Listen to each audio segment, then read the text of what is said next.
Oh, it got so quiet. Good evening, everyone. Thank you so much for coming tonight.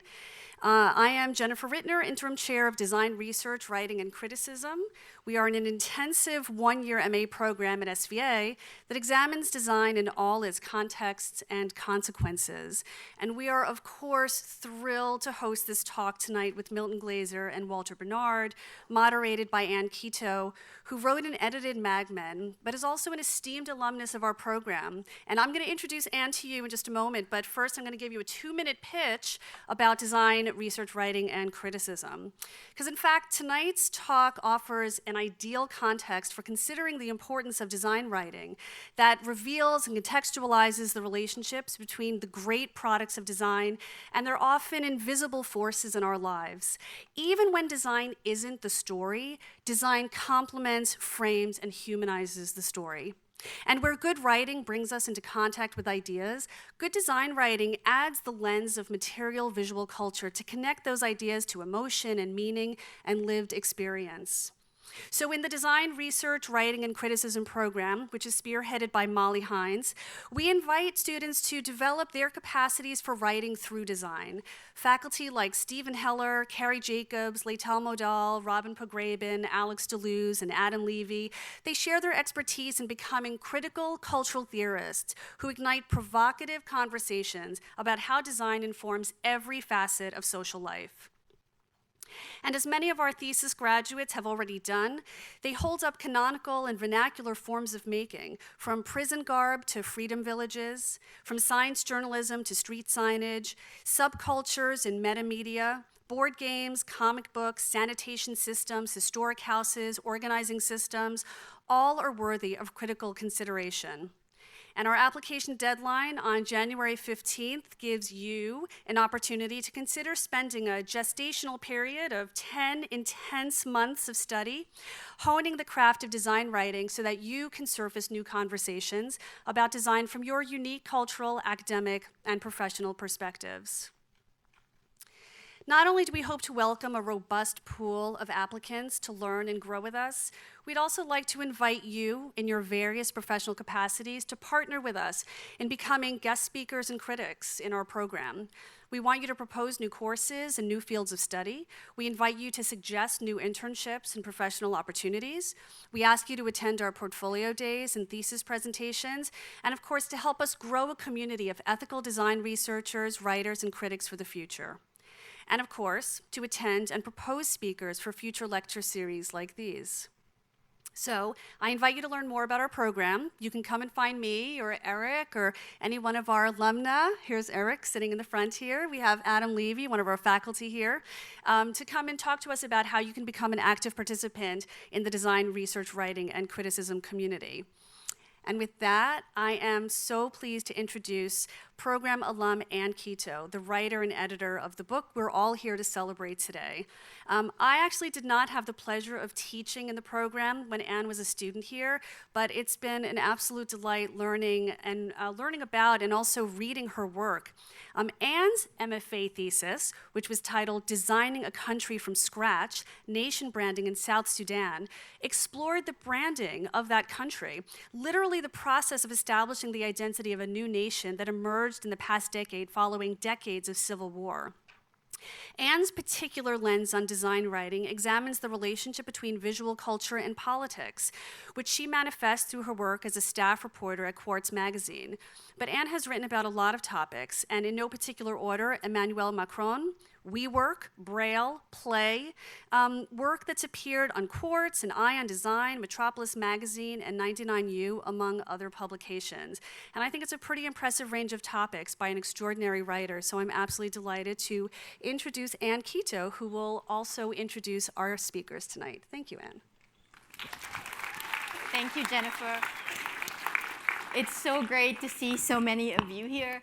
As Jennifer mentioned, I had the great honor and privilege to work on Mad Men with Milton and Walter. Some of you have asked me, how did this happen to you? I'll tell you. I came, and they kind of already knew what they wanted to do. And for 6 or so months, we worked in Milton's office building on East 32nd Street, where New York Magazine was founded. You can imagine it was quite the milieu to write a book about the history of designing magazines. Imagine stacks of beautiful, brittle back issues, if you're into that, folders of facts, correspondence, pay stubs done by hand, and not to mention the daily joy of being just around Walter and Milton. So here's the plan for tonight. I have prepared a handful of questions. Some of them have been sent in by the students of the SVA MA in Design Research, Writing, and Criticism. There will be a simple reception right after. Milton and Walter will be on hand to sign books in the lobby. But before we dive in, I thought a brief introduction on these two men, kind of switched, next to me, in case you just walked in and didn't know what this is. First, Walter Bernard, this guy. Walter has been the designer and art director of many of the best-known magazines and newspapers in the US, including Time, Fortune, and The Atlantic. He's also designed several books and co-produced the fascinating HBO documentary Portrait of a Lady. Walter is the recipient of the prestigious Henry R. Luce Lifetime Achievement Award for his work at Time Inc. And just now we calculated he's a true lover of magazines, and he's a subscriber to at least 13 magazines and newspapers today. Milton Glaser. I'm just editing his bio from the book. I'll just say Milton Glaser is the most influential and eloquent graphic designer of our time. He's known to many of you as the genius behind the I Heart New York logo. But beyond that, he's designed countless books, emblems, record albums, posters, and interiors, including this very theater we're in tonight. In 2009, President Barack Obama awarded Milton the National Medal of Arts, the first graphic designer to receive this honor. Would you please help me welcome Walter and Milton?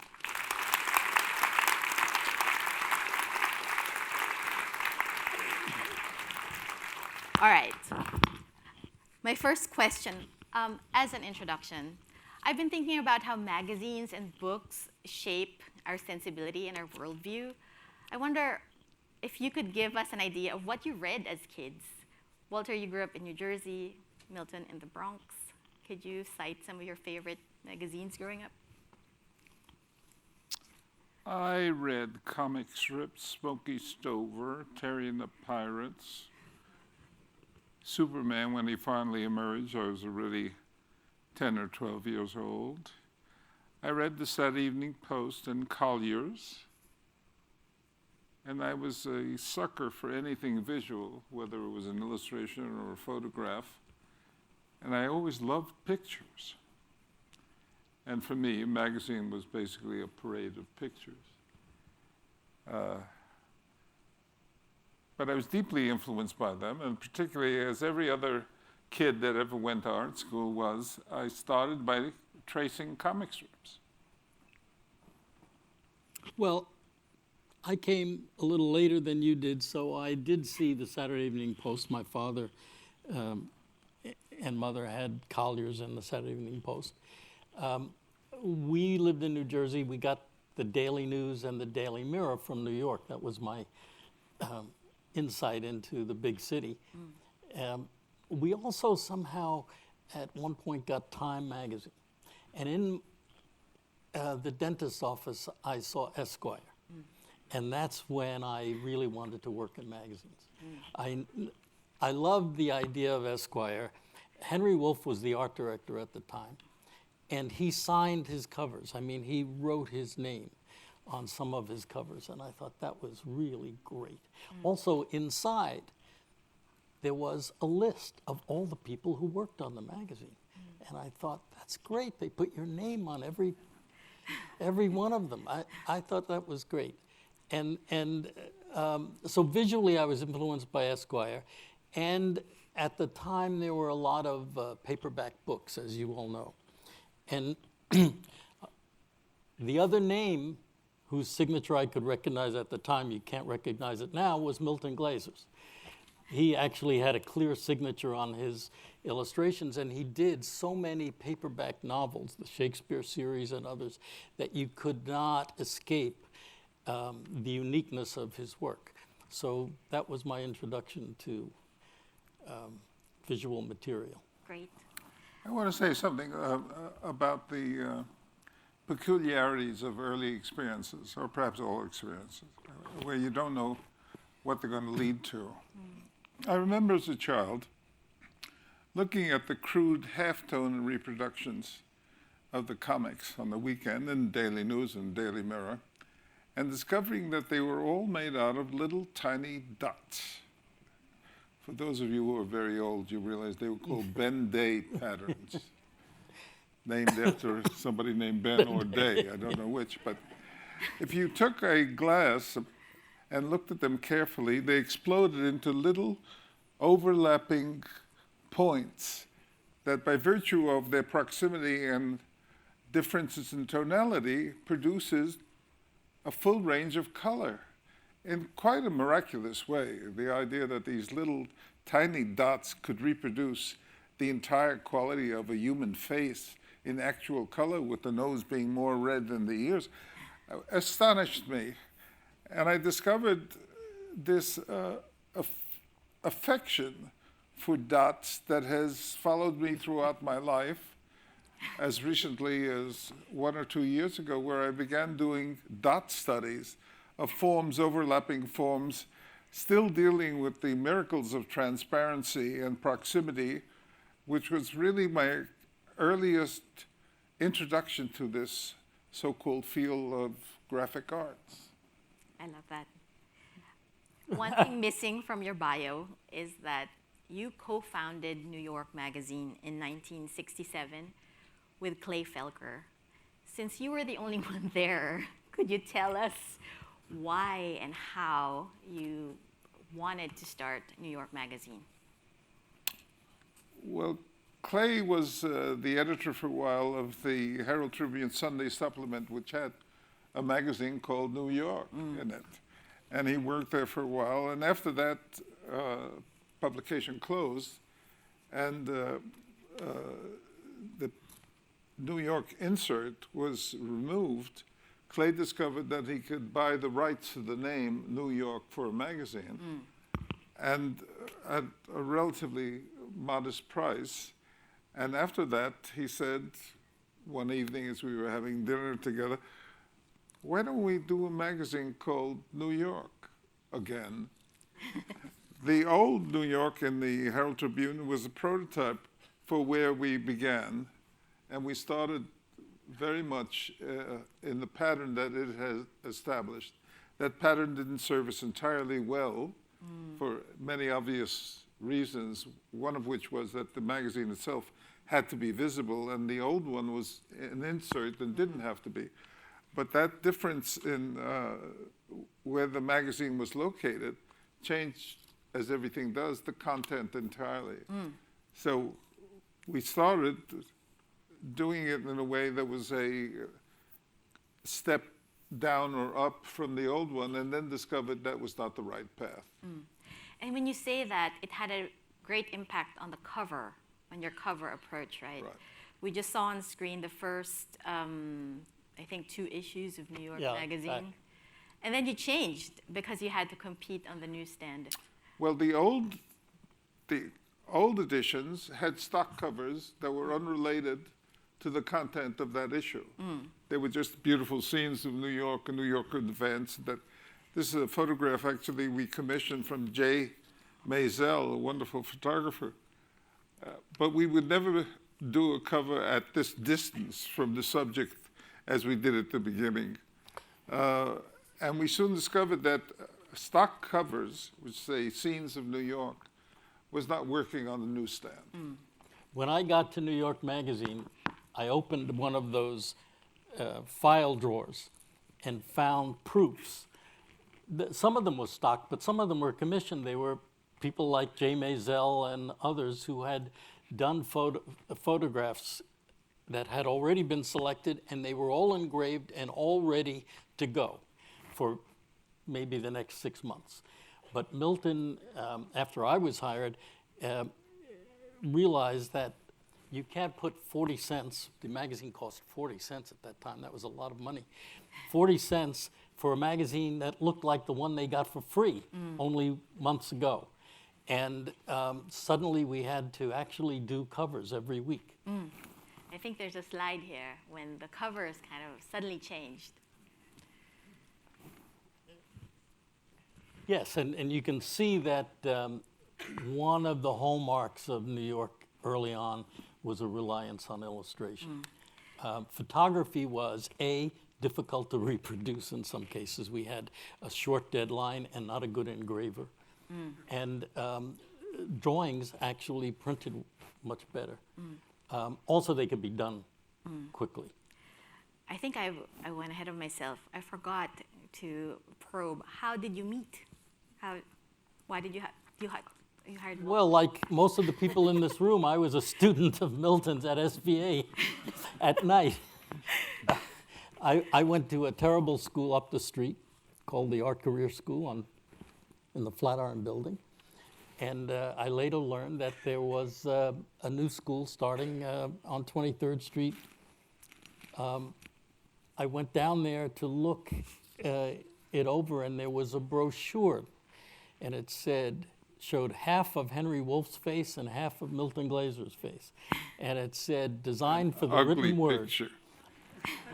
And they were teaching a joint class at night, which I signed up for, and that was the beginning of meeting the two icons. Milton, what was it in Walter that made you hire him and stick with him all these years? Oh, he was very likable.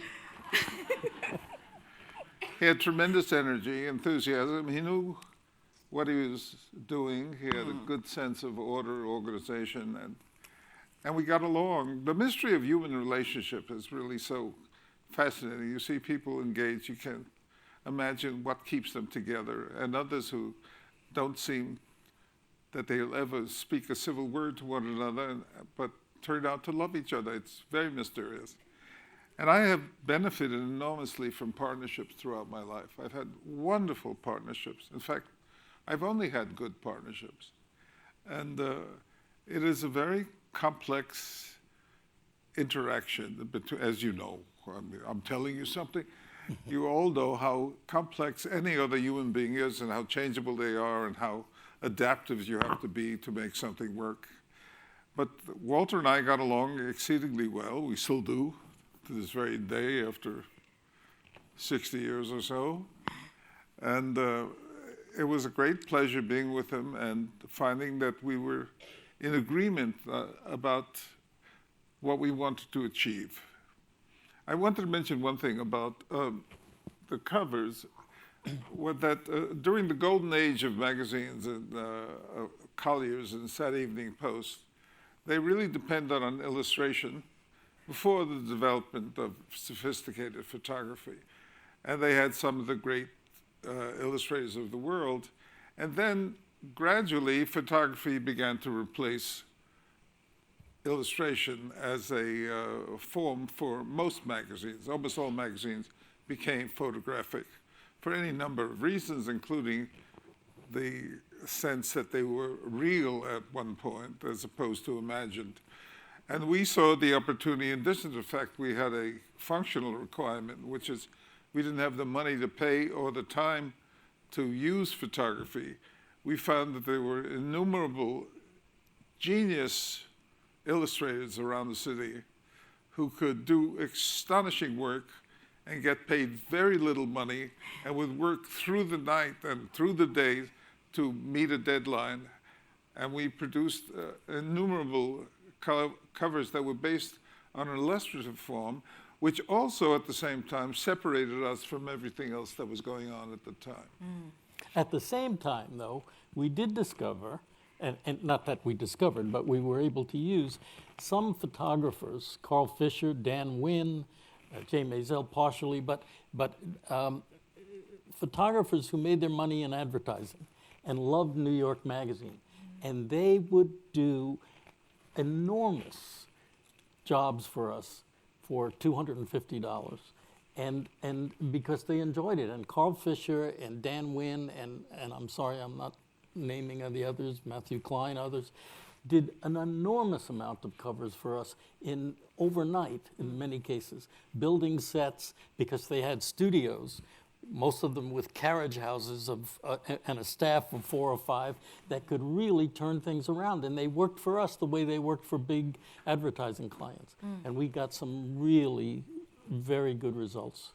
Speaking of making sets, the thing that was really astounding to me, and maybe to many graphic designers who grew up with a computer, is that you made 52 issues of this magazine by hand.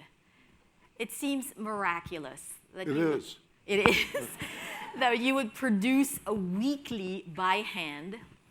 Could you walk us through a production schedule? Do you wake up in a panic? Like, what happens? Start on a Monday. Well, first of all, you're hoping to get a manuscript, and when Clay didn't have it and he would say, God will provide, we were getting worried. But the next thing would be a manuscript, which, Milton and I worked on 2 different floors. Milton was running Pushpin Studio, and I was up on the 4th floor at New York Magazine. We didn't have any formal meetings. We met. That picture that Cosmos took was occasional. Often we met on the stairs, or I would run down to his studio. He loves interruption, so we would simply have these short cracks. I'd take part of a manuscript, he'd read it, I'd read it, we'd talk about it quickly, and move. But the next step, aside from deciding what we might do for a cover or an illustration or an assignment, was you had to mark up copy. You had to specify every way the typeset would be in order to get, by the next day, galleys. And those galleys would go to editors to edit, to us to count, to others to proofread. And all those galleys would then go into, back to the typesetter, who would make reproduction pages. We never did layouts except on tissue paper. We just made instructions on a tissue that would tell them how to set that page. And then each page would have to be pasted up. Now, Milton, God save him, was at Pushpin, and he works very quickly, and he comes in at 9 and leaves at 5. But at midnight, there were a lot of corrections to be made. And we would have people with tweezers and Elmer's glue fixing commas and putting in semicolons and capital letters in order to get the magazine out on Thursday. And everybody did that every week. Let me interrupt just to augment that, to imagine what this is like.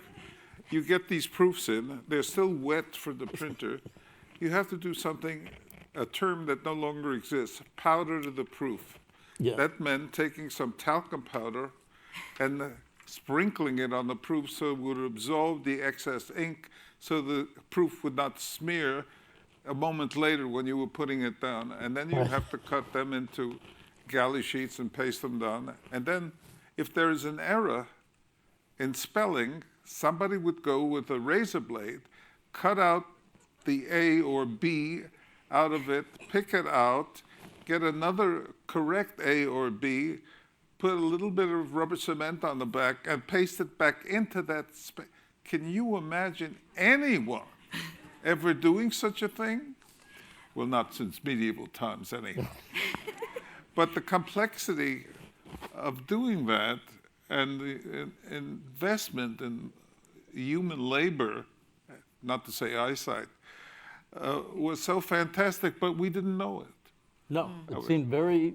Seemed like the ordinary thing that anybody would do any day. So, And you made it extra hard for yourselves because someone had to put together the issue and take a train, right? Every week. Well, for some reason, in Clay's and Milton's wisdom, our typesetter was in Philadelphia. I mean, At Curtis. So we had messengers going from New York to Philadelphia several times a day just to get these proofs.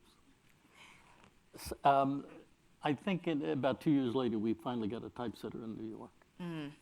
But we dreaded snowstorms.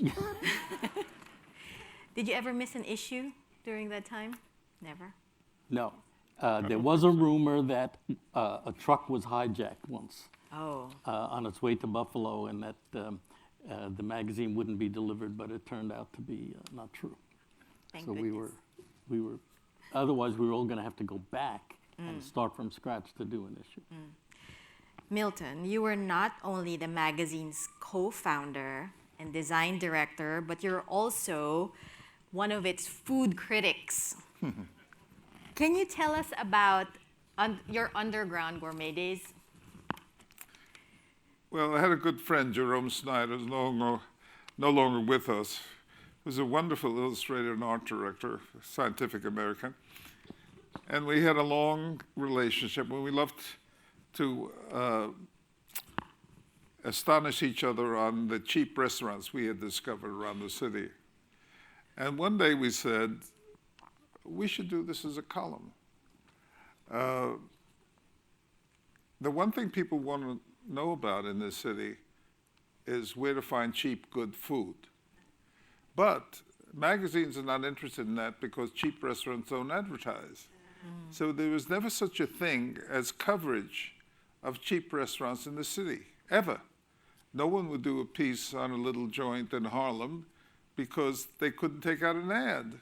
As a result, that segment of investigation was never dealt with until Jerome and I said this would be something people would like to read about. And so we would spend our time going to small joints all over the city, Brooklyn, the Bronx, Lower Manhattan, Chinatown, and so on, 5 days a week usually, and then write a column once a week for the magazine.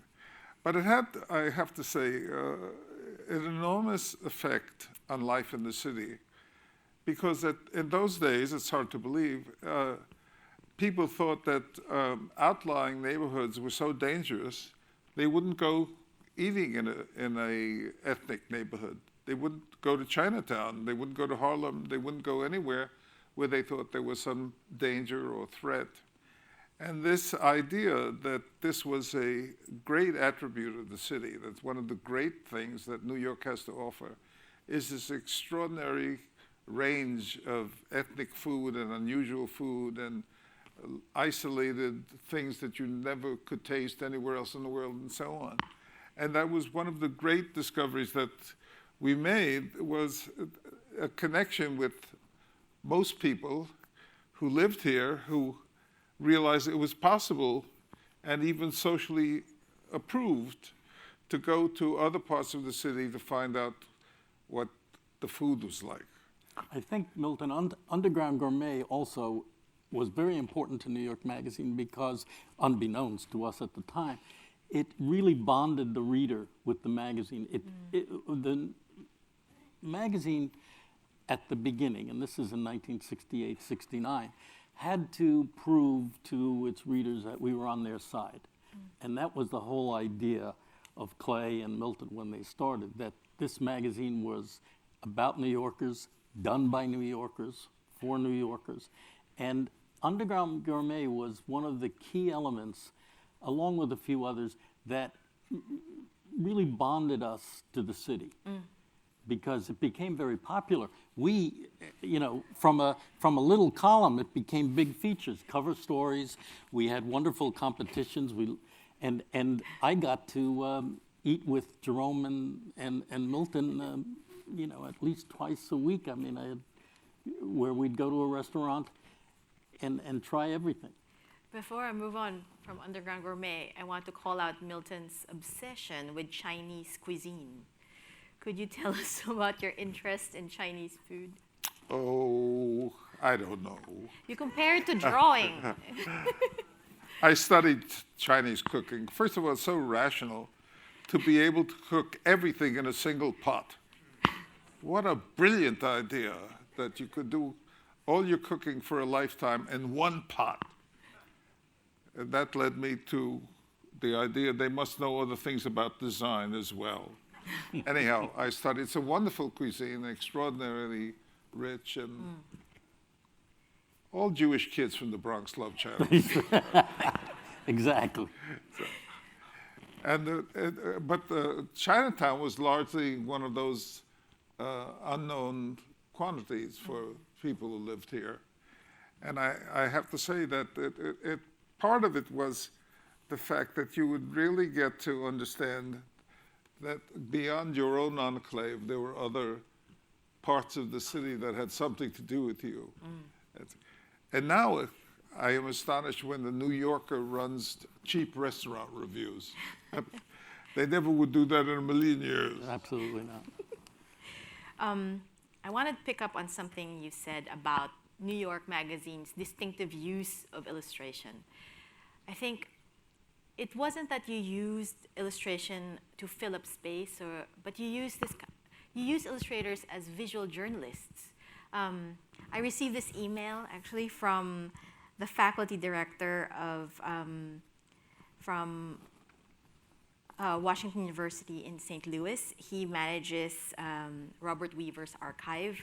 Let me read it if I can. So D.B. Dowd asks, I'm very curious about the inflection point in illustration in the late 1950s and early 1960s when Robert Weaver and other Manhattan-based illustrators rejected Westport School depictions of the post-war good life, effectively creating the visual version of new journalism as exemplified by the 1968 Nick Pileggi, Bob Weaver collaboration that you see here. That's an example, right?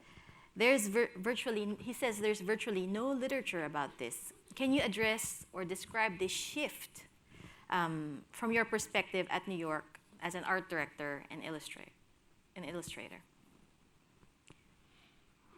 Well, we were all children of modernism and grew up with this idea that to be cool, you had to be abstract.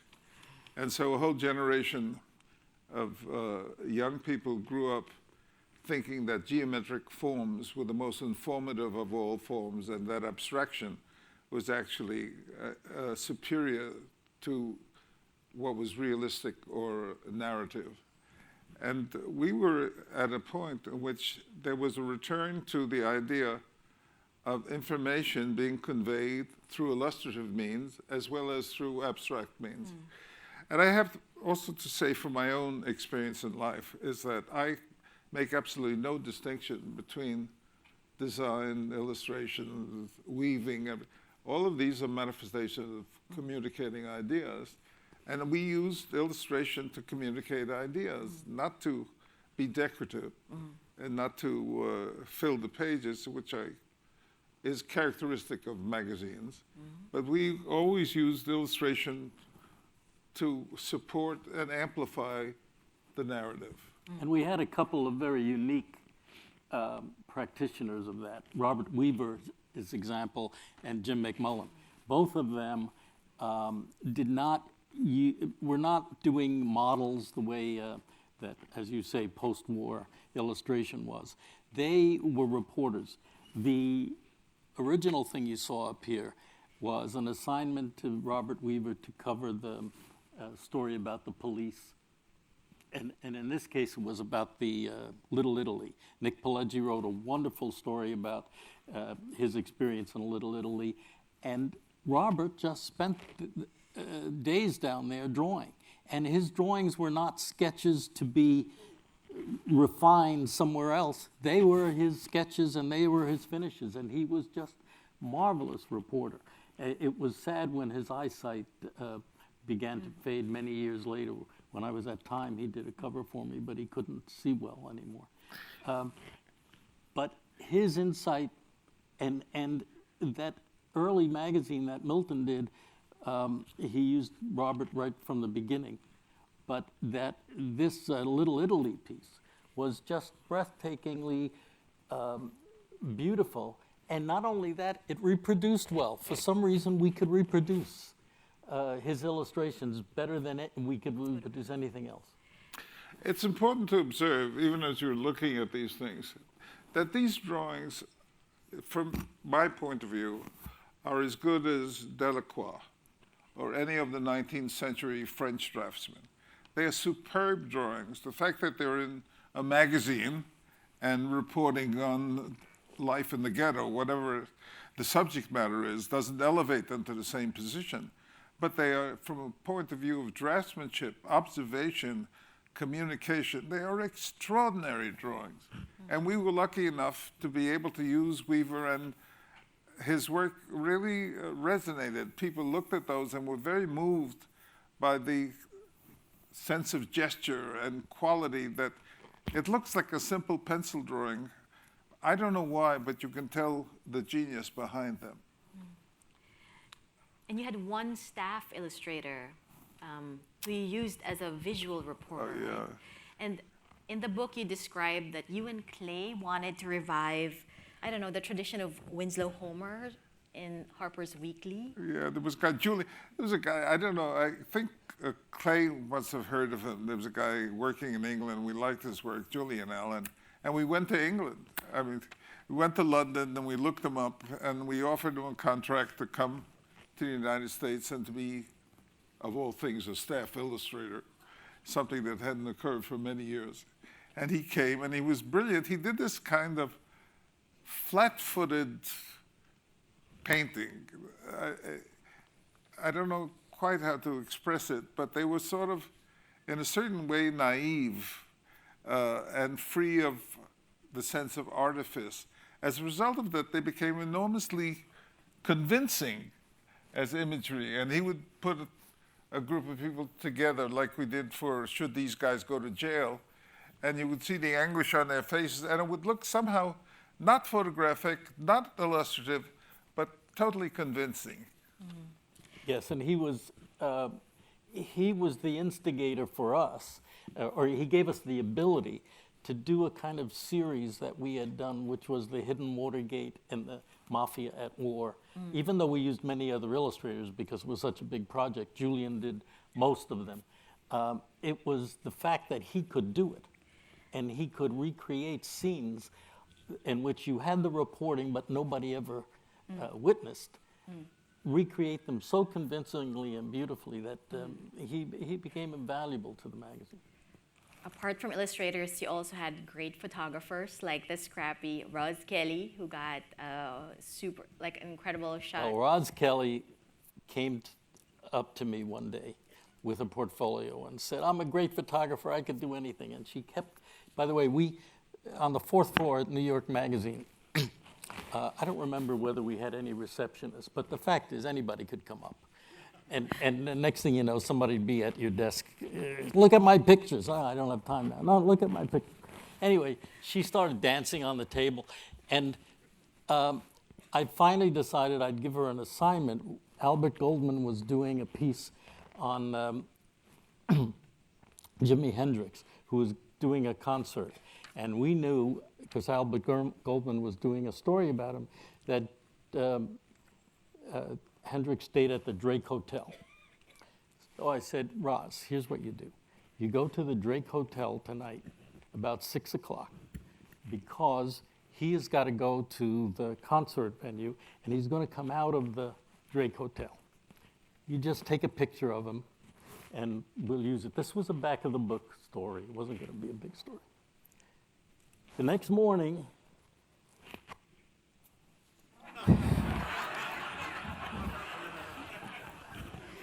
I don't know what happened. But she didn't have any pictures of him outside the hotel. Roz was really a very ingenious photographer, and you may know her because she then went to Hollywood. She became Pinky Trocadero on Happy Days. She was in The Owl and the Pussycat. She was done quite a few theatrical things, gave up photography, although there's a site, I think, where you can see her archive. But she did a great job for us that night. Wonderful. Apart from that, you also had, of course, incredible writers, Tom Wolfe, and one very important person, Gloria Steinem. I wonder if you could talk a little bit about what Gloria did. She was a founding editor of New York, and she and Ms. Magazine was actually introduced in the pages of New York Magazine. Could you talk a little bit about Gloria? Well, Milton will know why, about Clay's interest in supporting that. Well, Gloria was with the magazine at the very beginning. Exactly. And I think her consciousness changed. She was always an activist, but became more passionate and more invested in women's rights in the process of doing stories that related to that issue, and other kinds of stories as well. As you know, she's a beautiful, articulate, wonderful woman of an extremely generous nature. Yes. And after a couple of years, she wanted to embark on this women's magazine and put a team together and asked Clay, and Clay was very willing to do this, to support it and help launch it. And we literally launched it in New York Magazine. It was a great accomplishment for us. And it positioned Gloria at the top of the activists for women's rights, and appropriately. And as you know, she just continued being a wonderful human being since then. And one of her earlier, indeed, one of the earlier articles she wrote was about Richard Nixon. I want to talk about Richard Nixon because he seems to be the poster child of, you loved him, you loved skewering Richard Nixon. With as much gusto as maybe we caricature the current president. He's been on so many covers. Nixon? Yeah. Well, he was our meat. This was in the mid-'70s and the early '70s when Nixon was a prominent figure that we couldn't resist. We had several artists do a story do a feature about how I draw Nixon, because everybody did wonderful caricatures. It was with Gloria's cover story, Learning to Live with Nixon. It's in the book, the recipe on how to draw Nixon.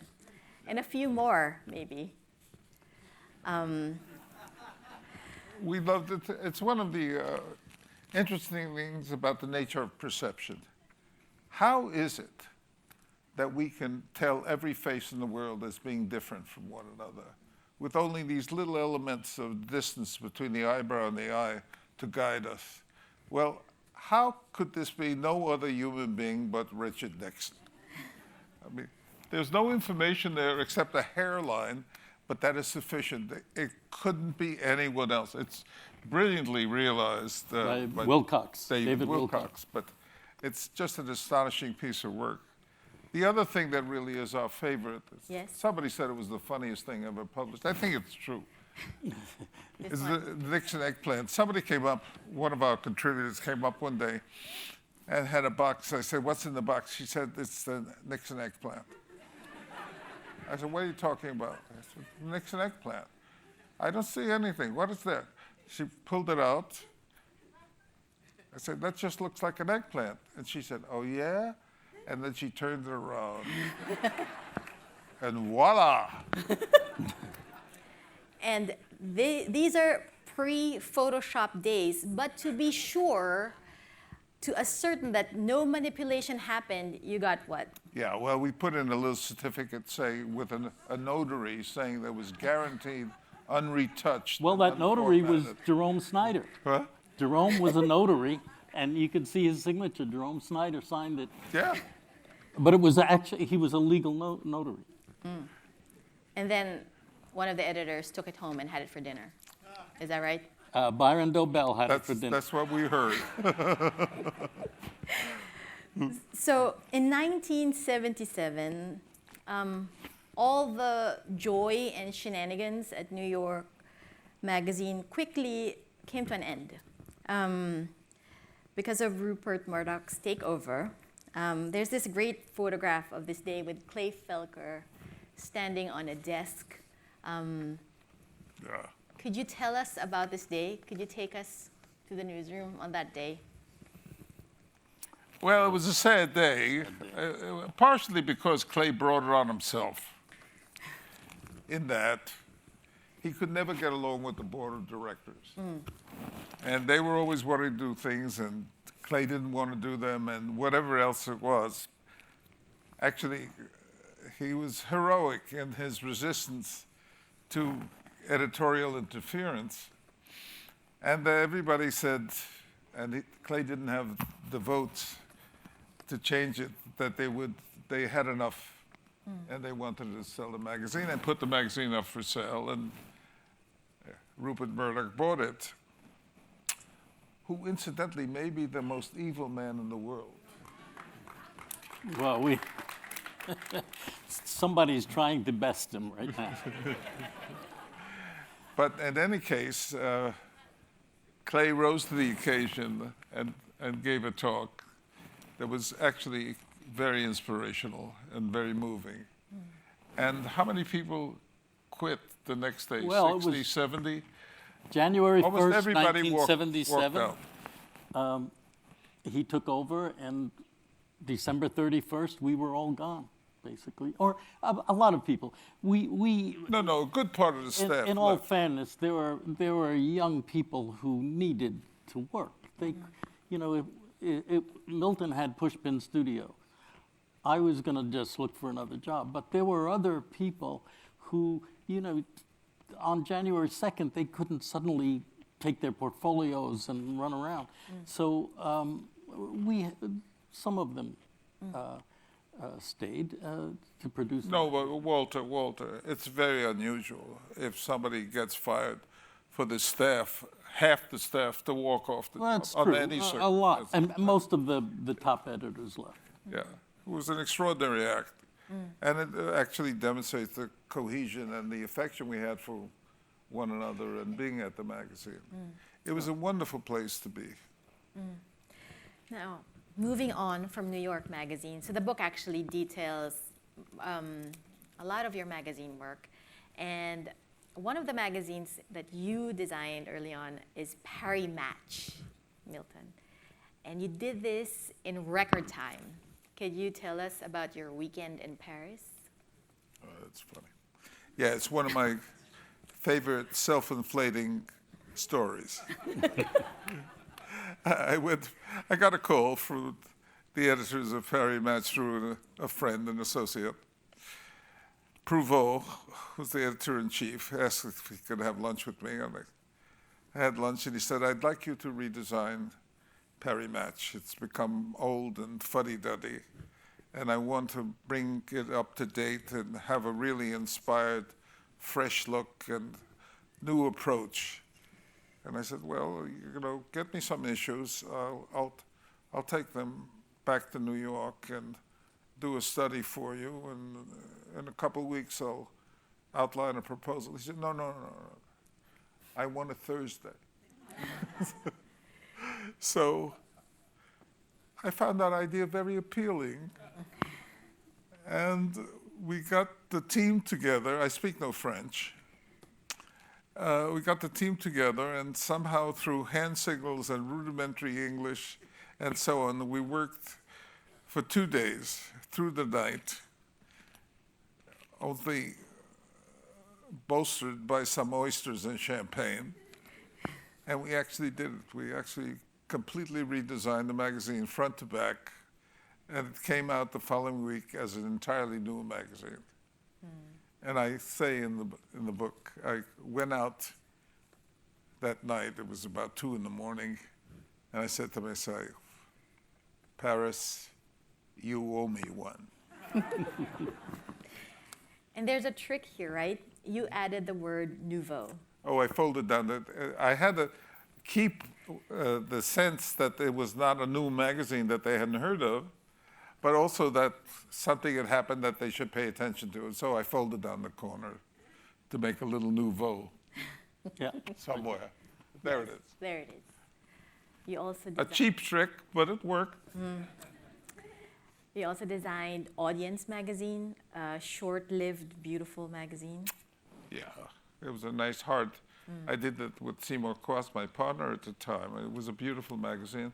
It had no advertising, and it was just, the charge to us was to just put it together so it looked great, and that's what we did. Now, Walter, you dove deeper into news magazines. and joined Time as its art director. Can you tell us about what made you join Time after this exhausting period in New York? Well, I got a call asking me if I'd be interested in redesigning Time magazine, which I didn't like very much as a magazine, but I realized they obviously called me because there were very few people who, Milton, myself, maybe a few others, somebody at Newsweek, doing a weekly magazine. Who had the experience of doing a weekly? So I made an arrangement because I didn't want to become the art director of Time. I didn't like the look of it. I said, if you give me 3 months to redesign it and accept it, I will guarantee working and redoing the magazine on staff for a year. And they said, well, okay, we'll let you redesign it, but it's got to be in secret. And Newsweek can't know about this. Nobody can know about it. I had no office at the time. I had just left Time. Milton was at 41st Street, where old New York, the new New York magazine was, and hadn't moved yet. So he gave me space in the 32nd Street The original. office. And I hired Rudy Hoagland, and we started in secret working on Time. I only had one contact at Time magazine. It was Ray Cave. He was my contact and the person I could talk to, but nobody else could know about it. It's like spy games. Then, a few weeks later, Milton moves back into the building with his own secret project, Newsweek. So, for a period of months, I'm on the first floor secretly redesigning Time, and he's on the second floor secretly redesigning Newsweek. And we couldn't talk about it. We didn't show it to each other. Nobody knew about it except us. It was hilarious. But in any case, it turned out that they did accept And during Time, and I agreed to go there. And I really had a wonderful time. It was totally different from New York Magazine, with a staff of 5 or 6 people to a staff of 25 people. So, from the scrappy New York Magazine newsroom, you entered Time Inc. Can you tell us about your first day, or like what kind of perks you had? This is like deep Mad Men. Completely different. Well, first of all, it was in a beautiful building with wonderful offices. We were in Milton's building. He was a tough landlord. We had to complain about heat and light bulbs. There was receptionists. There were food carts. There was. But the first day I was there, I came naively on a Monday, and I didn't know at Newsweeklies nobody's there on a Monday. So I'm in this office alone, and a guy comes in with a big thing of what looked like a gift box of wine, scotch, all sorts of drinks. And I see it on my desk, and I'm looking for the card that says, you know, congratulations on your new job, and I don't find any, and I run after the guy, and he's down the hall, and I lose him. So I assume that I'll find out. The following Monday, skipping ahead a week, that guy comes in again with another batch, and it turns out that the department heads get a supply of liquor every Monday in order to keep the staff satisfied through a long day. The staff putting out that magazine was going to work till 2, 3 in the morning, 12, and they would come into my office, would be the bar, and they would come in and have a drink as they were doing paste-ups and layouts. So it wasn't a congratulations. It was my duty to distribute liquor. Sounds like great times. Now, at Time, you changed a few things. Can you talk about a few of those? Well, you could Elements. see the cornerfold looks a lot like Milton's Thanks, Milton's Milton. Perry Match. Paris Nouveau. the idea came to me for two reasons. One was Milton's. The other one was an AIGA cover I had done many years ago with a folded paper. And the reason we did it was because the editor, Henry Grunwald, said, we need to find a way to do a second billing. Time often did not have a second billing on the cover, and when they started to do it, before I got there, it was just a big line on the top. And so I thought, wouldn't it be interesting to give a peek to the inside? We could use another picture plus words. And so I folded down the corner after I had redone the logo so that the E was big enough to take the fold. And unbeknownst to us, the editors loved it, and we thought, that'll tell them what's inside the issue. But it became kind of a trademark. It became part of the personality of Time for a few years and helped us beat Newsweek regularly. And you also introduced new approaches to information graphics. Well, yes. As Milton was telling you about hiring Julian Allen from England, I discovered one day I saw Radio Times, and there were interesting charts, and I knew that the Time chart department needed help. The charts were kind of done as fillers.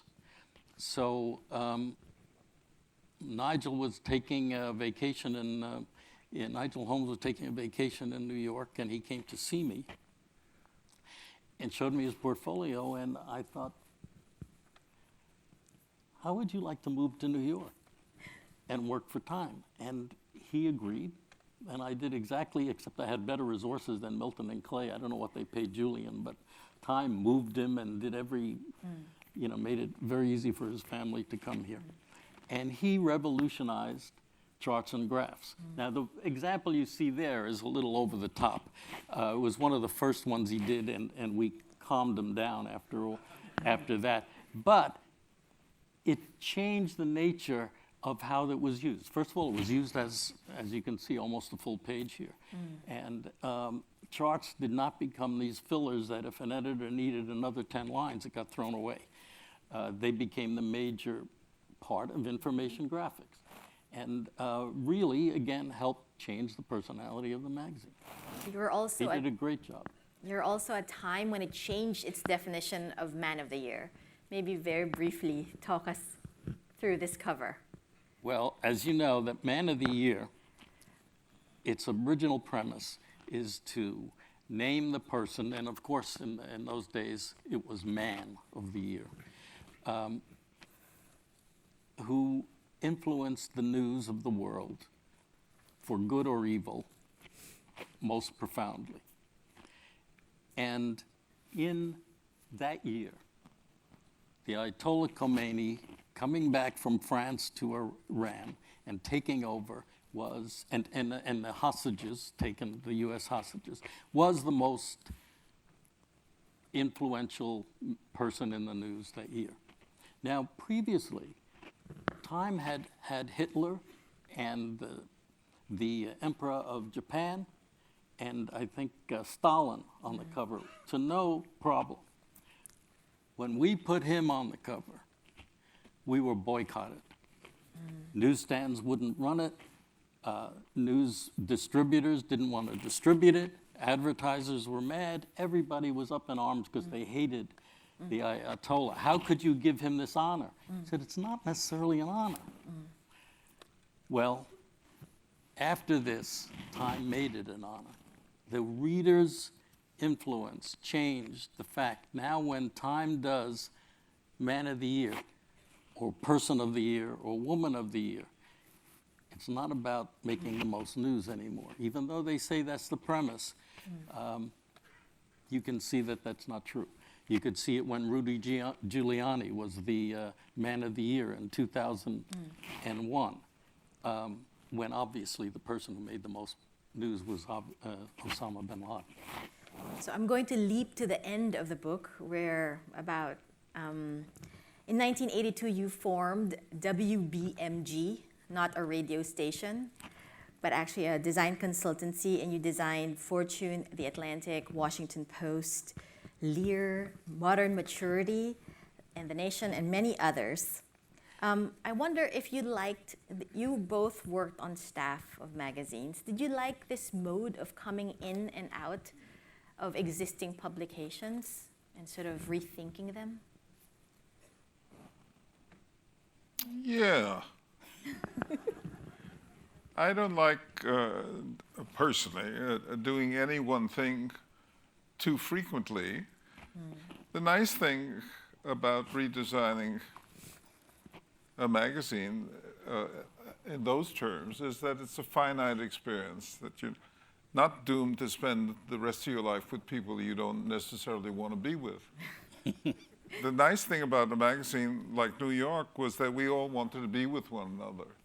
But when you get an assignment, an honest assignment, I couldn't have lasted at time by virtue of my personality. And while it would be perfectly acceptable to me to do an assignment, a critical assignment to evaluate its effectiveness, I would have dreaded the idea of having to go in every day for 10 years.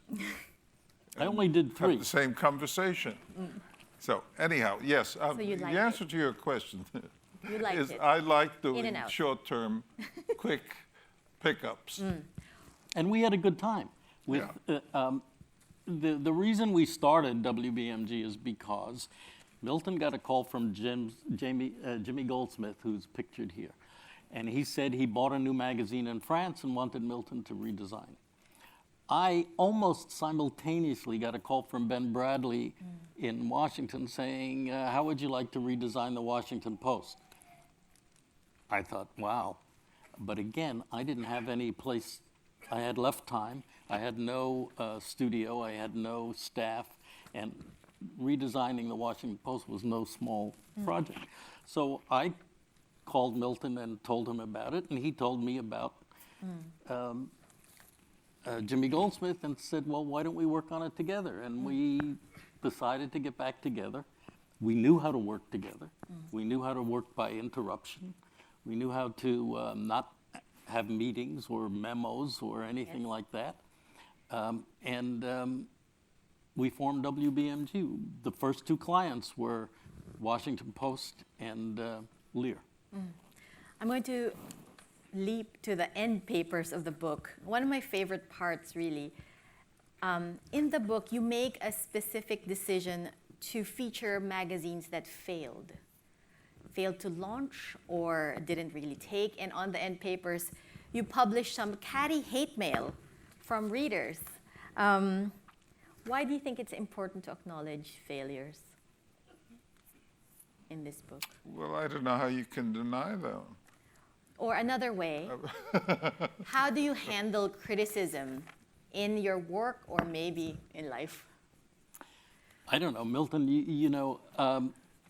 there were always letters at New York Magazine, and real letters, by the way. There was no, you got letters, and they were not really design critical, because New York Magazine was evolving and was not really a new design.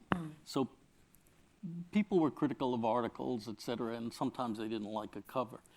When I got the Time and the new design came out, we got letters. I had 700 letters, most of them negative.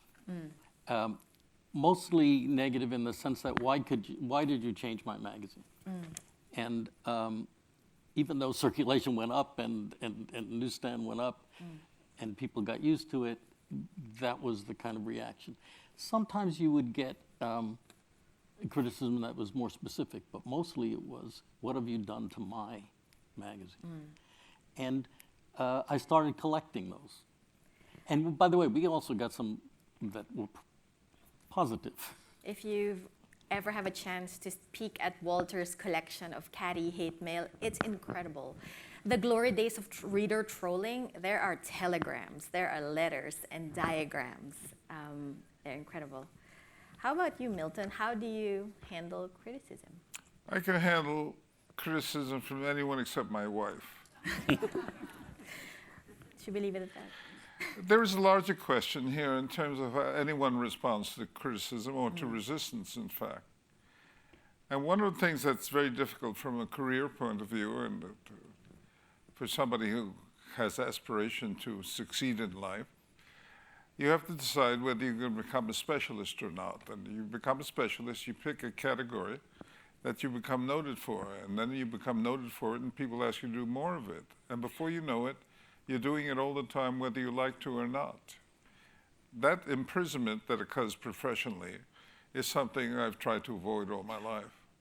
So I love the idea of embracing the negative, of embracing doubt, of moving towards what you don't know, about accepting failure as being a great tool for understanding what you're doing, and for acknowledging the fact that if you can abandon what you already know, you have something glorious to look forward to. So I love criticism. And in the world of the arts, it's inevitable because all transgression is going to be rejected by the audience that is used to something. And that's why it's so difficult to initiate the new in any art form, in any political form, in anything, because the resistance will come from people who are familiar with something and are comforted by that familiarity. So when you get some resistance, you know you're doing the right thing. We have time. I have time for two more questions, and one of them is from a student from the MA program here, Deena. The question is to you, Milton. You have a documentary titled To Inform and Delight. Can you speak if this philosophy applies to magazine making as well? Yeah, I think that is such a good definition of purpose for people involved in the arts and design. To inform and delight. What other experience would you like to have out of a work of art or music or magazines or tap dancing? I mean, the idea that you can both learn and be exhilarated by something is so wonderful. What else could you hope for? It's I must say, a quote by Horace, who said it for the first time, to inform and delight. When I came across those words, I said, yes, exactly. Wonderful. Again, before we end, a reminder, we have a simple reception outside. Books will be there. Walter and Milton will be on hand to sign Magmen. My last question, I guess. What is the one piece of advice you would give to anyone wanting to start a magazine today?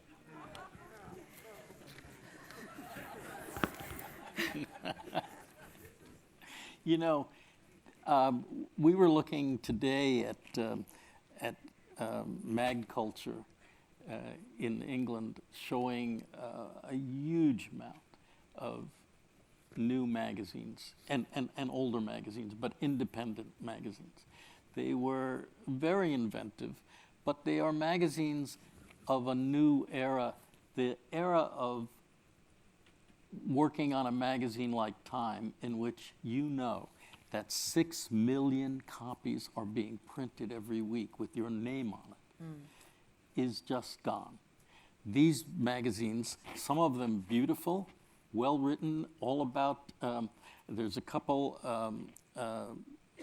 about the political system today or the arts today, are small circulation to a very select audience because of distribution. They're all good. They all, I don't know how they're financed. God bless them that they exist. But it is a different era. So what's the one piece of advice? I would say do it anyway. You know, there now most of them are both in print and digital. You can buy either. N+1 is one that we were looking at recently. And, you know, I think if it's your passion, you go and do it. It's not as easy. You can't take your portfolio or your writing samples around and get big bucks for at a big magazine, but you can have fun, and you can do it. So Walter says, just do it. What about you, Milton? Don't even think about it. Maybe that's a good note to end. Thank you so much for being such an attentive audience. Again, Milton Glaser and Walter Bernard.